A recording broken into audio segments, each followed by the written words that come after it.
Aqui é Rivaldo Emerich, advogado, mais uma vez com vocês aqui nesse Dicas do Doutor, iniciando o ano de 2021 com um assunto hoje muito recorrente, que é a discriminação no ambiente de trabalho, no emprego, né? A discriminação nesse aspecto que vamos abordar aqui, relacionada à atitude do empregador. Vamos ver o que eu quero dizer com isso?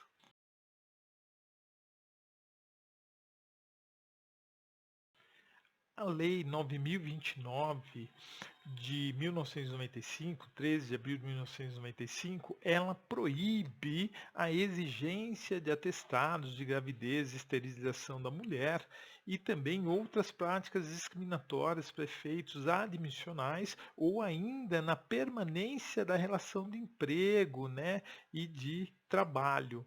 Vamos ver o que diz a lei em relação a isso?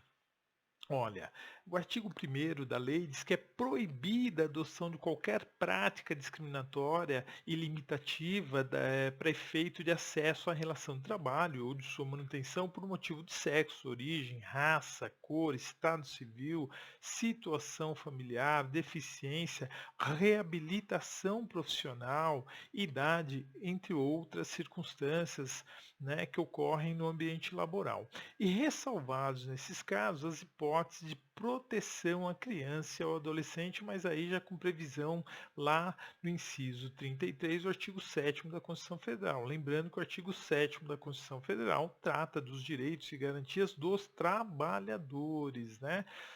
Para todos os efeitos. O artigo 2º desta lei que eu quero comentar com vocês aqui hoje e dar uma dica, diz que o seguinte, que constitui crime as seguintes práticas discriminatórias. Por exemplo, a exigência pelo empregador de teste ou exame, perícia, laudo, atestado, declaração ou qualquer outro procedimento relacionado à esterilização ou estado de gravidez. Então, fiquem atentas, vocês mulheres, que a Lei 9.029 de 1995, que está em pleno vigor, ela, no artigo 2º, inciso 1, criminaliza a prática discriminatória, ou entende como prática discriminatória e criminaliza este ato do empregador a exigência de qualquer tipo de teste ou exame relacionado a comprovar a esterilidade da mulher ou o estado de gravidez, tá ok?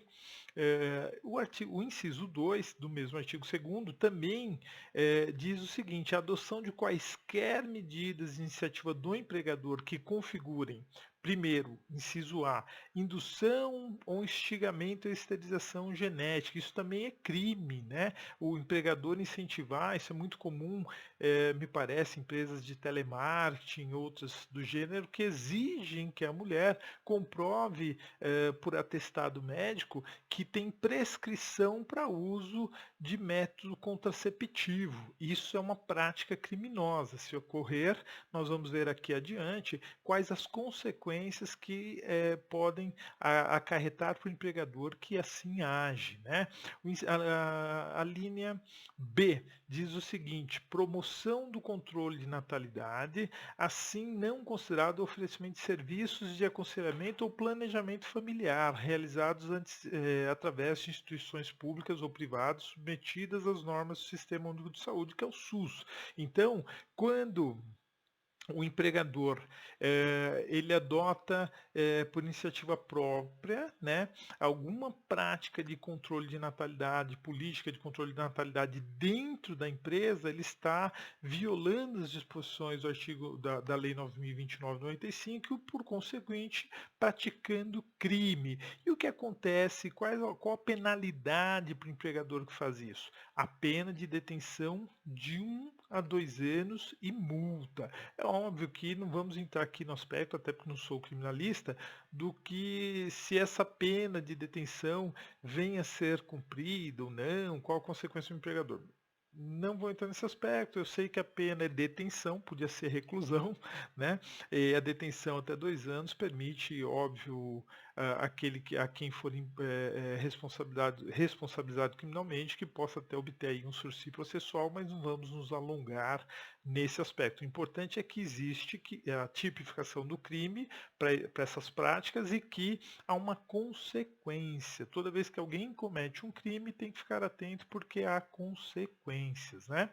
Uh, Bom, são sujeitos ativos desses crimes, no que se refere ao artigo 2º da Lei 9.029, a pessoa física empregadora, né? E o representante legal do empregador, como definido na legislação trabalhista.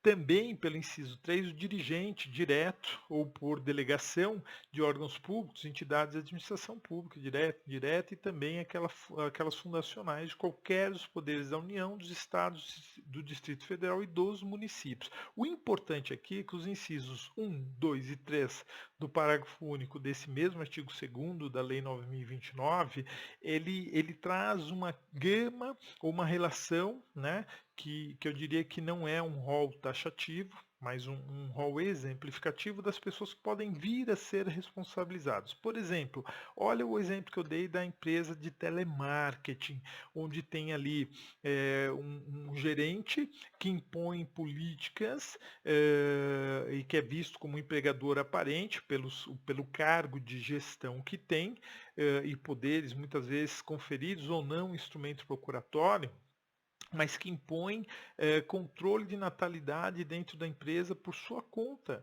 Ele faz isso por sua conta e risco, mas como preposto do empregador. Então, no campo do direito penal e da responsabilidade penal, este gerente seria responsabilizado criminalmente. No entanto, o empregador, pessoa jurídica, é que sofre as outras sanções no âmbito civil, da responsabilidade civil, que é o que nós vamos falar e tratar aqui na análise do artigo 3º, que diz o seguinte: sem prejuízo do prescrito no artigo 2º desta lei, que é a responsabilidade criminal, né?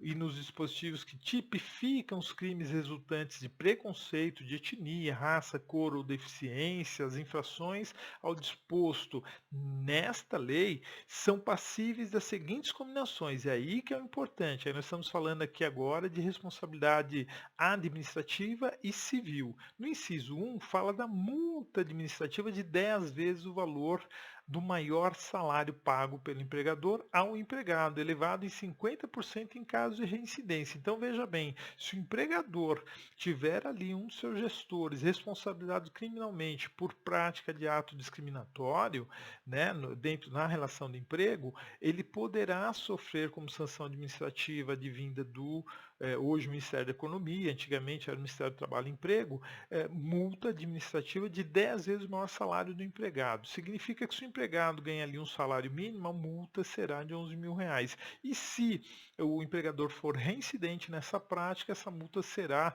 majorada em 50%. Mas aí vem a sanção de ordem civil, né, que fala o seguinte: a proibição de obter empréstimo ou financiamento junto a instituições financeiras oficiais, ou seja, este mesmo empregador, quando responsabilizado, ele não vai poder contratar e participar de investimentos, empréstimos, né, obter para investimentos junto a instituições financeiras como Caixa Econômica Federal, Banco do Brasil, Banco Nacional de Desenvolvimento, que é o BNDES, entre outros, tá ok?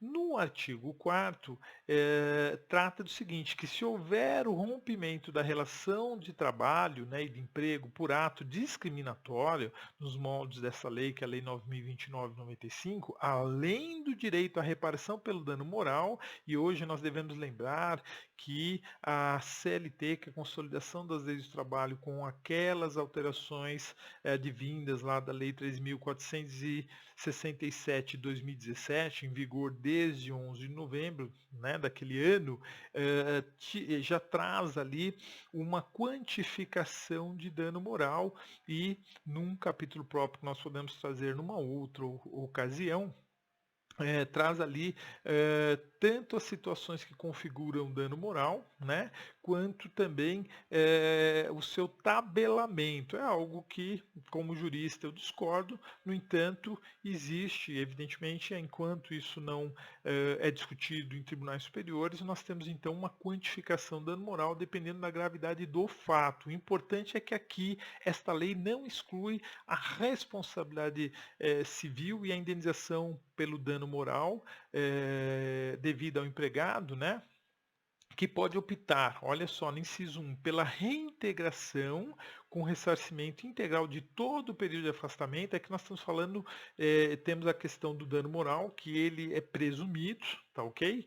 E essa indenização seria devida, mas tem também a reparação do ponto de vista do direito material. E essa reparação pode ser de duas formas. Pelo inciso 1, com a reintegração do empregado e o ressarcimento integral de todo o período de afastamento, o período que ele permanecer afastado do trabalho, mediante pagamento destas remunerações, corrigidas monetariamente e acrescidas de juros legais, tá ok? Com efeitos após decorridos 180 dias, não, desculpa, os efeitos da legislação 180 dias após a publicação, porque nós tivemos uma alteração pela Lei 13.146 em 2015, tá ok? Mas tem também uma outra disposição. Além da reintegração, tem a percepção em dobro da remuneração do período de afastamento corrigido monetariamente e acrescido de juros legais. Ou seja, se o empregado não for reintegrado, ele pode optar por receber em dobro a remuneração de todo o período de afastamento, devidamente corrigido, com os juros, a incidência de juros legais. Então, caros assinantes, esta é a dica do doutor que eu deixo para esse ano.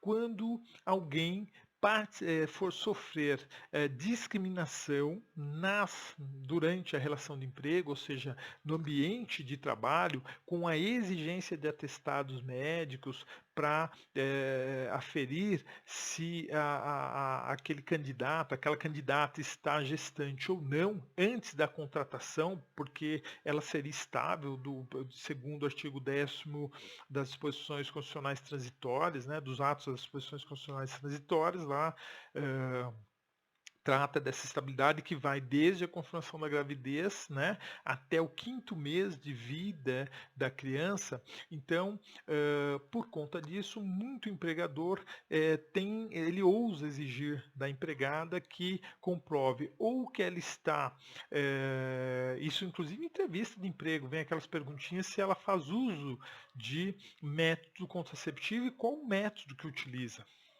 Isso como critério de avaliação para contratação é ato discriminatório. Então vocês mulheres que devem ter especial interesse nesse vídeo que estamos gravando agora, devem ficar atentos porque isso é ato de discriminação. Se acontecer com você obviamente precisa fazer a prova disso, não basta alegar, porque se só alegar o empregador evidentemente destrói a prova que é a ficha de emprego. Se tiver a oportunidade, tiver esse tipo de pergunta numa entrevista e você não for classificada porque não faz uso de método contraceptivo, você deve, de alguma maneira, a maneira que você tiver disponível, pode ser por uma foto com o celular, obter cópia deste documento, né, porque é de interesse público que o empregador que adota esse tipo de prática criminosa seja responsabilizado criminalmente e também responsabilizado no âmbito civil e administrativo, que você faça foto da ficha de emprego,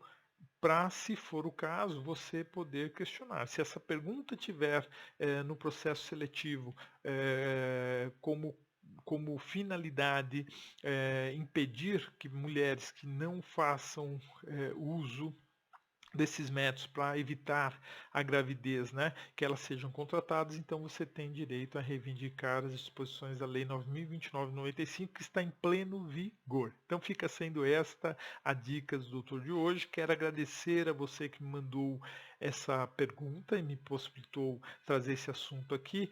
Quero também agradecer a você que teve a paciência de ouvir essa explanação, ficar conosco e não deixe aí de assinar o nosso canal e indicar para os seus amigos.